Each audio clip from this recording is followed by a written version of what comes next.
Hello students, welcome to the pole science of class 10, and today we shall proceed with the questions and answers that are very important related to the chapter of federalism.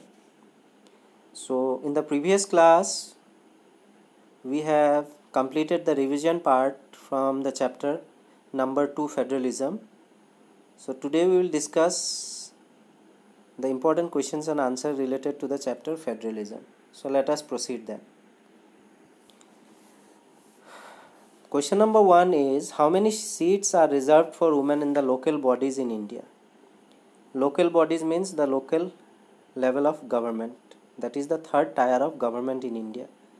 So if you remember, it was at least 1/3 of the seats are reserved for women in the local bodies in India. Remember this, 1/3 that are reserved for only the women candidates, female counterparts in the local bodies. That means village or local level of government. After that, what other federation besides politics keep the federations united?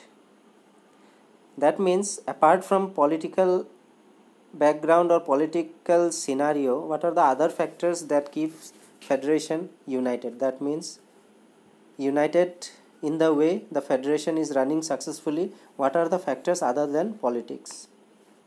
Number 1 is power sharing arrangements between the central and state governments. That means number 1 factor apart from politics that is actually making the federation successful is whatever the power is shared between, in the way the power is shared between the state and the central government. Due to that also the federation is very much successful. After that, independent role of judiciary.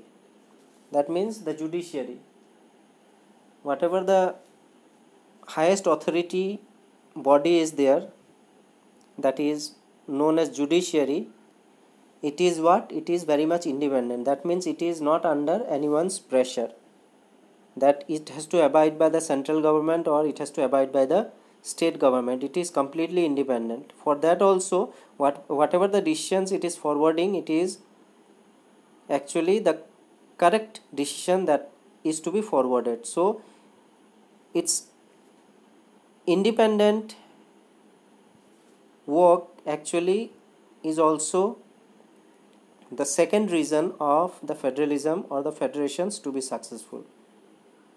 Clear? Number 3 is the language ethnicity. So whatever the policies are formulated or are applied related to the language, it is also giving what? The federation to become united or successful in nature. Then number 4 is response to conflicting claims. And whatever the conflicts are there, if any conflicts are there between the central and the state governments on some issues, so these issues or conflicts are resolved very quickly. Clear? And who acts as the umpire? If you remember, the Supreme Court or the judiciary. Say, suppose the Supreme Court is the highest most authority. After that, High Court is there. District and Sessions Court is also there. So all this will help in what? Resolving the conflicts at a very short interval of time. And last but not the least, it is the active participation of the people. Clear? Active participation is of the people in many ways, like right to vote, working for its own level of government, may be it the village or be it the block, district, namely. So we can see here that 5 factors apart from political factors, there are 5 factors that has actually made the federations to work successful or to be successful. It is number 1 the power sharing arrangements, number 2 is the independent role of judiciary, number 3 is the language ethnicity, number 4 response to conflicting claims, and number 5 is the active participation of the people. Clear? After that, which 5 provisions of Indian Constitution make India a full-fledged federation? That means if we tell India is a country with a full-fledged federation, that means it is fully a federal country. If we tell like this, so what are the 5 provisions which is actually making India to be called as a full-fledged federation. So the introduction part is like this. A federation is a country in which the powers are divided between the union and its constituents. Clear? Union and its constituents means in this constituents second and third tier of government will come apart from union, that is the state government and the local level of government. India is an example of holding together federation where the country decides to create constituent units, thereby dividing the powers and duties between the central and state. So India is an example of what? Holding together federation, where who decides to create constituent units? The country itself. And after that it divides the powers and duties between the center and states, and through the decentralization process it again gives some portions of powers from the center and states to the local level of government. Clear? So regarding the 5 provisions, what are the 5 provisions? Let us see. The following are the 5 provisions that make India a full-fledged federation. Number 1 is 2 or more levels of government. So if India is known as a full-fledged federation, the first and foremost reason is that it has 2 or more levels of government. So under this we have to write that we have a federal system whereby the constitution has more than 2 tiers of government, namely the union government, the state governments and the local governments. Clear? This implies that there are more than 2 levels of government administration among which powers are divided and duties are given. So powers are what actually? If there are 2 or more levels of government, namely the union government, the state governments and the local governments, so accordingly the powers is also shared among themselves and duties are also allotted to them. This is the first provisions of the 5. Out of the 5 provisions, this is the first provision, that is it has 2 or more levels of government. After that 3 lists. If you remember, the 3 list was union list, then state list, concurrent list is there. So the powers are divided between the center and states by 3 lists, namely the union list, the state list and the concurrent list. Union list deals with the issues relating to the central. That means if you remember, what are the things that are included in union list? That is of national importance. Then state list deals with the issues relating to states, that is of states important topics are dealt or included in that state list, and the concurrent list deals with matters of both the center and states. And the third list is about the list that is actually concerned with both the states importance also and of national importance also. Clear? Third provisions that has made actually India to be a full-fledged federation is rigid constitution. Rigid means hard. So the government of India is governed by the Constitution of India and it is considered the supreme power in the country. It is not an easy task to amend the constitution. For a constitutional provisions to be amended, it requires ratification by half of the state legislature, following which the constitution cannot be amended. So related to the rigidity or the rigid constitution, we can tell that the constitution of our country India is the supreme law. Supreme law in the sense that our country is run by the constitution or run according to the Constitution of India, and our constitution cannot be amended so easily, as we have read about this and understand about this in the previous class also, about what are the amendment process are there. There were 3 process. One was by the simple majority and then sending it to for the approval of the president. Then second was also by 2/3 majority, and third was which should be passed by 50% of the state legislature. So it is not easy at all to actually amend the constitution. So there are actually 3 considerations regarding the amendment of the constitution that we have read, and if these are not ratified or passed by half of the state legislatures, it will what? The constitution cannot be amended. Then related to the 4th provision is bicameral legislature. So India has a bicameral legislature, which means the parliament consists of 2 houses, the Lok Sabha and the Rajya Sabha. One represents the country and the other represents the interest of the constituent as states. Clear? When we tell that India is a bicameral legislature, justify this point. If questions come like this, then you will write as what? Yes, India is a bicameral legislature because it means that the parliament has two houses. Unicameral means if a country is having unicameral legislature, that means it is only having the parliament which has only one houses. But in India it is bicameral legislature and it will consist of two houses, namely the Lok Sabha and the Rajya Sabha. So Lok Sabha and Rajya Sabha, what are the functions related to Lok Sabha and Rajya Sabha? One house represents the country and the other represents the interest of the constituent states. That means what? One house of the parliament actually represents the problems related to the whole country, and one house of the parliament represents the problems or interest of the states, particular states. After that comes financial autonomy. So the revenue sources of both the center and states have been clearly defined that ensures financial autonomy to both center and states. In layman's language, the center and the state have different sources of income, which means they are independent of each other when it comes to revenue. So financial autonomy means they are independent of each other. That means both the center and states. So whatever the sources of income or finance, or you can say revenue they are collecting, they have different source to collect. Suppose center will collect through different source and the state will collect from the different source. So from this we can tell that they both are independent of each other and then don't have to give the calculations to each other. They can take the calculation and also make the calculations and keep it with themselves only regarding the sources of or the collections of revenue. After that, independent judiciary. So regarding this, it is one of the most important features of federalism. Independent judiciary is the essence of federal government. Here courts have the power to interpret the constitution and the powers of different levels of government.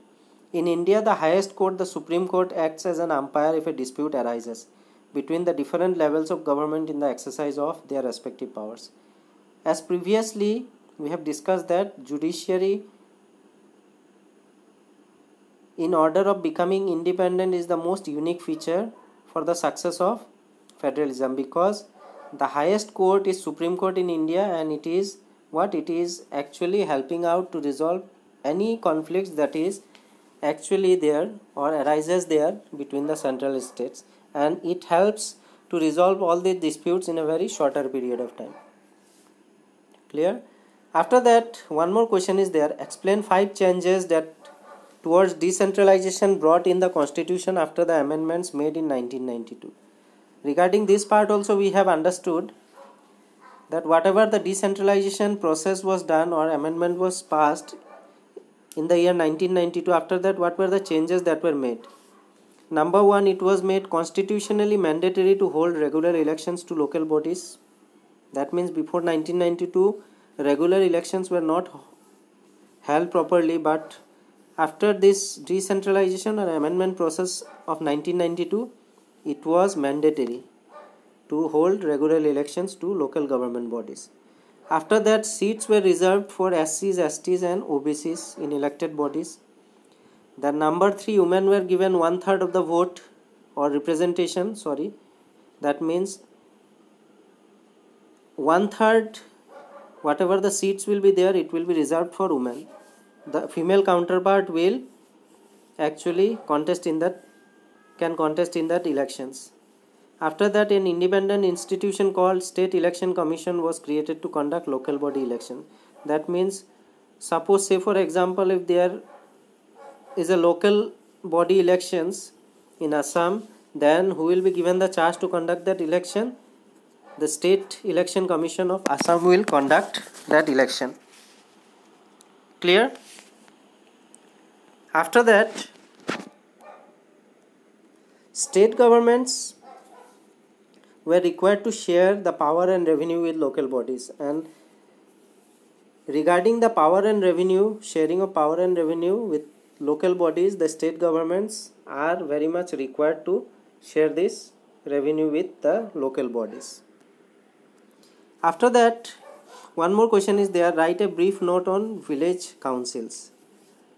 So about village councils, what is the work related to the village council? Village councils look after the affairs of the village.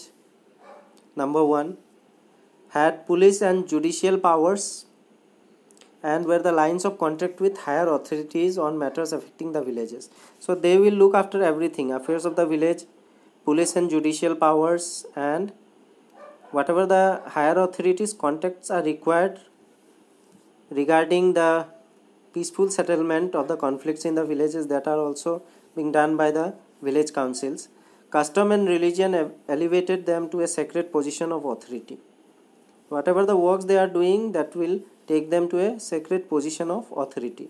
These councils were the pivot of administrations, the center of social life, and above all a focus of social solidarity. So whatever the works were there related to village council, these are what? According to that, they are the central of social life and above all a focus of social solidarity. Please make a note down of that. After that, related to the next question is about what are the duties of central and state governments. So the duties of a union or central governments include subjects of national importance such as defense of the country, foreign affairs, banking, communications and currency. This is because a uniform policy on these matters will be maintained throughout the country. So whatever this list is according to the duties of a central government, and state government is according to the allotment of the list. So in terms of central governments, the union list will be applicable, under which subjects such as defense, foreign affairs, banking, communications and currency will come. Why these things will come under union list? Because whatever the points are there regarding defense, foreign affairs, banking, communications and currency, a uniform policy is required to be done by the central government only, because this will be followed throughout the country in every state. That's why these subjects are included in the union list. Clear? All the laws pertaining to the above duties must be given only by the union government, and whatever the changes in law are to be made regarding foreign affairs, defense, banking, communications and currency, which will be maintained throughout the country, these changes will be or can be done by only the union government. Now about the duties of the state governments include subjects of state and local importance, as I have told you earlier. What are the subjects of state and local importance? These are subjects related to police, trade, commerce, agriculture and irrigation. So regarding these 4 subjects, these are of states or local importance. So all the laws pertaining to the above duties must be given only by the state governments. Any changes that are to be made to the state list can be done by the state governments only. And in this way, what we can say, that the state government and the union government in relation to the federation is independent to each other. They are not under the force of anybody. The central government cannot force the state government in making the changes in the law relating to the state list, and the state list also cannot ask question related to the union list changes made by the central government. Remember this. Some aspects have to be taken care by both the union government as well as the state government. They are education, forest, trade unions, marriage, adoption and succession. So some aspects are there which are actually related to the concurrent list, and under concurrent list, who will take a look? Both the state government and union government will have a look, like the subjects which are related such as education, forest, trade unions, marriage, adoption and succession. Both government can make laws on these subjects, and related to the concurrent list, both the state government and central government can make laws. If their laws conflict with each other, the law made by union government will prevail. So lastly, what will happen in related to relation to the concurrent list? Both can make laws, the union government as well as the state government. But while making laws, if suppose you assume that there is a conflict or there if arises a conflict between the central and the state government, then what will happen? Whatever the law that was made by the union government will be applicable. So in this way we can tell that the union government has a slightly upper hand over the state governments in holding together federations in a country like India. Clear? So these were the questions that were very important related to the chapter of federalism. So today we have gone through questions related to number of seats reserved for local bodies, that are 1/3. Then we have gone through questions like, apart from political scenario, what are the 5 other factors which have made the federation successful. Then we have also read about what are the 5 provisions by which we can say that India is a full-fledged federation. Clear?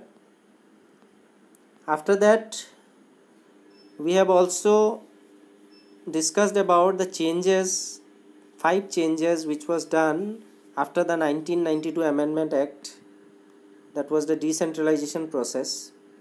Then we have learned about the village councils, what were their duties and functions. And lastly, we discussed about the duties of central and state governments related to its union list, then state list and concurrent list. So I hope that whatever the questions and answers that we have discussed today is now very much clear to you. And after the video is over, kindly make the note of each and every questions discussed today in your notebook. With this, I will wind up today's topic. Thank you.